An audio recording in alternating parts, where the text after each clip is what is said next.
අපි මොනවද හදන්නේ? Best pasta පැස්ටා නේද?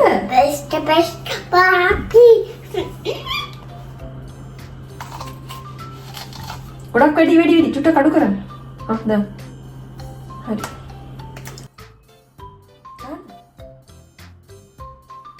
දැන් අපි පැස්ටා එක තැම්බෙනකම් මොකද කරන්නේ? නෑ. කැරට් ලීක්ස් කපන්න ඕනේ. කැරට් කපන්න ඔය පැත්තේ නෙමෙයි මනික. මේ පැත්තේ ගන්න.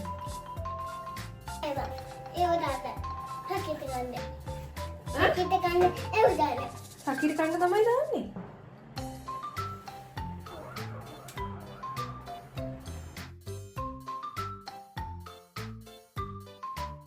අපි මාළු කපා ගත්තා. දැන් මේවට දුන්නුයි ගම්දිස් චුට්ටුක දාමුද?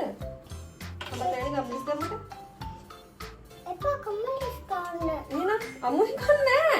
අමුයි කන්නේ.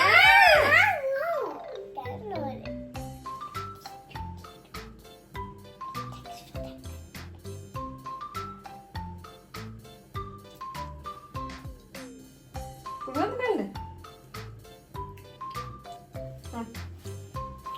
අතවද ගන්න.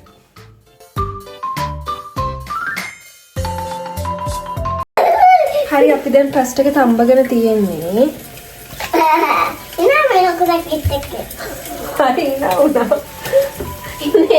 ඒකට අපි මේ මොනවාද කැරට් ලීක්ස් දාලා හදලා දෙන්න.